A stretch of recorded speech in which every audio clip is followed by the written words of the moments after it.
this out. Cole was just holding him down in his chest. So a couple different things I saw people doing that I'm going to explain here. So I want you guys to go ahead, get up past his head. Now a lot of you is pushing this leg off without straightening your leg. You got to straighten your leg because he's not just going to flop his leg off when I push it, right? If this is a real fight, he's going to try to keep that on. I'm trying to push his leg, he's going to keep it there. So I got to straighten my leg, get it off. Now I come to here and you got stuck here, right? He's holding me down. He's going to roll up and I'm going to get heavy on his chest. One hand goes inside like this. Grab my hands together.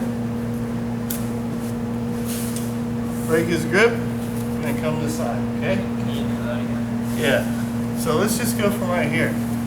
He's got this grip, right?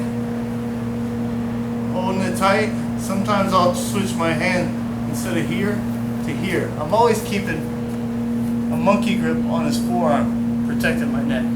But I'll switch this hand so I can push his grip down. Now this hand will go inside. Here. Grab it here. Then I can break it.